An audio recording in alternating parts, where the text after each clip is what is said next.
Okay, so side demanded a rematch, so that's what we're going to have. So I've set up my guys, just set them up like this. Necromancer's just moved a bit further forward because I managed to start my first turn before remembering to film, so that's why he's standing there. And Si's deployed like so. I kind of denied his flank with my Crypt Horrors, so he's put his slows behind them, so just to kind of counter it, I guess. Moving into my first turn, I just edged my Necromancer out a bit, then cast Gaze of Nagash, and managed to kill 3 Storm Vermin, so that was pretty good. Now we're going to move into Si's turn 1. Okay, it's the end of Skaven turn 1. Si just pushed everything forward, then cast Scorch on my Crypt Horrors, which of course don't get regen against that, and managed to do 2 wounds to them, which is pretty nasty. And that's the end of Skaven turn 1. Okay, it's the end of turn... oh, I don't remember. What turn? This is turn 2. Turn 2, okay. The end of turn 2, that's the one. I just moved around to cast Gaze of Nagash, killed 3 more Storm Vermin, which consequently failed their panic test and run off. And that was it for my turn. Then in Si's turn, he failed to rally his Storm Vermin, then just moved up a bit more, and then cast Scorch and killed 15 zombies, which seems a little powerful. But yeah, so that was the end of turn 2. Right, it's the end of game turn 4. I just kind of shuffled around a bit and then cast Gaze of Nagash, killing his Packmaster and one of the Rat Ogres. That was it for my turn. Then in Si's turn, he just pushed everything forward again. Then cast, he failed to rally his Storm Vermin again, just on the edge of the board. Then cast Scorch and killed 10 skeletons. So I think we found a spell that may be a little powerful in a 500 point game, as it's equivalent of Purple Sun in such a small game. Just because it's so reliable. So, but anyway, so that's the end of turn 4. Okay, it's the end of game turn 5. I fought his slaves, managed to kill his general and wipe out the slaves. Just because he was on like Steadfast 6 or something, wasn't he?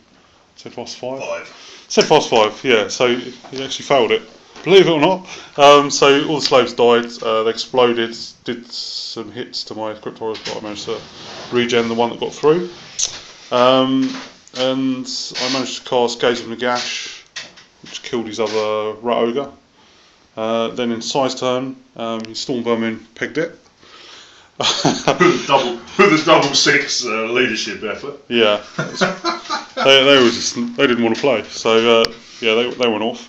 And then Si charged in with his Plague Monks and just destroyed my skeletons. I killed 1 in return, and he killed all 10 of them, and overrun 3 inches. So that's the end of turn 5. So turn 6 probably not going to be that eventful, but we'll see what happens. But then again, Okay, so it's quickly run through turn 6. Nothing was really going to happen. I was just going to dance around him, and there won't be any combat. So, let's Necromancer just move around. So we called it there. And I've won. I've lost a unit of skeletons, and Si unfortunately lost his almost everything apart from his everything apart from his Plague Monks. That went pretty well. The Crypt Horrors did really well at killing those slows, but I think it's just because I killed the general, really. It was always going to be a bit iffy with a Skaven army without BSB. I think the man of the match, of course, is the Necromancer again, who cast that Gaze of Nagash several times, so managed to wipe out all of the Rat Ogres with it, and panicked off his Storm Vermin, which never rallied. So, he was on the back foot pretty early on. So the Necromancer was man of the match. I won't hand you over to Si because the phone's plugged into the charger at the moment. So what do you think, Si? Well, I think for me that was a lot better game because it wasn't quite reliant so much on a bit of luck either way. I think it was more just a bit of playing by you. And I think it kind of, because I got Scorch, and I used the first time I got Scorch off, I used it on your Crypt Horrors.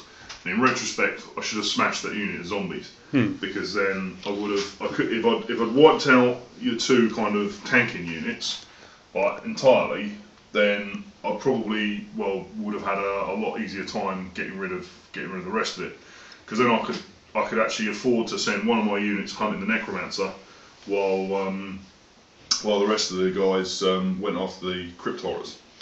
I mean, the slaves did their job perfectly well. I was really happy with how they went. I was really happy with the warlock engineer. What I should have probably done though was actually taken the warlock engineer out as I moved to basically. I should have taken him out. I was a bit concerned whether he could be sniped with Gaze and the Gash, but I really and truly I should have done that. I think that was probably my only failure in the game, other than maybe realising that Scorch would have been better off on the rank and file a bit earlier on. Yeah, because it was literally taking out a unit at a turn, wasn't it? So yeah, it's really powerful in such a small game, especially against low toughness and with no armour. Yeah, I mean, it was sort of happy days, and then I killed 25 guys in total in 2 turns. And that was just my pissy little 65-point warlock engineer. Yeah. Still, my Gaze and the Gash, I guess, killed 2 of your units as well. So it's really a game of magic missiles, though. Yeah, it was. It was quite funny, really. Yeah. 2 armies that didn't have any shooting in the previous game, so then suddenly both get a magic missile, and it's all over before it even begins. Yeah. but yeah, it was pretty fun having a shootout. Yeah, it's a bit of a shame. I mean, I kind of almost would like a level 2 wizard. He would be like really handy, but the trouble is they're a little overcosted in a Skaven army, I think, for what they can do. Well, they're 100 points for basically 100 points just for. Still, a necromancer's 100, so. Yeah, well, but the necromancer has far better synergy with your army than the. Yeah, but I mean, the price of a wizard is basically the cost of a level 1 wizard, a low cost one. If anyone's cheap as a Night Goblin Shaman. Oh yeah, so, but what he does in comparison to his points cost is not really that great. Because I mean, if he was a level 1 with a warp energy condenser, then I would be all over it. But obviously with the restriction in magic items, there's absolutely no point in. Yeah, I mean, there's very good reason for that as well, isn't there? Because Doom rockets in the game this size just doesn't. Because you imagine first turn Scorch, wipe out most of your zombie unit. We won't go through that, but there's a very good reason. Doom rockets, well, just magic items just don't seem fair in such a small game. Because a plague banner on the plague monks would just be stupid, and there's loads of other things that could be abused. So yeah, we stand by the no magic item thing, mainly because of Skaven. Yeah, so that was it. So. Hope you enjoyed the little 500-point games. We should be playing again next week. Not sure what we're playing yet, but certainly be either 2,400 again, or maybe even a 3,000. So yeah, cool. Okay, so we'll see you next week. Okay, bye.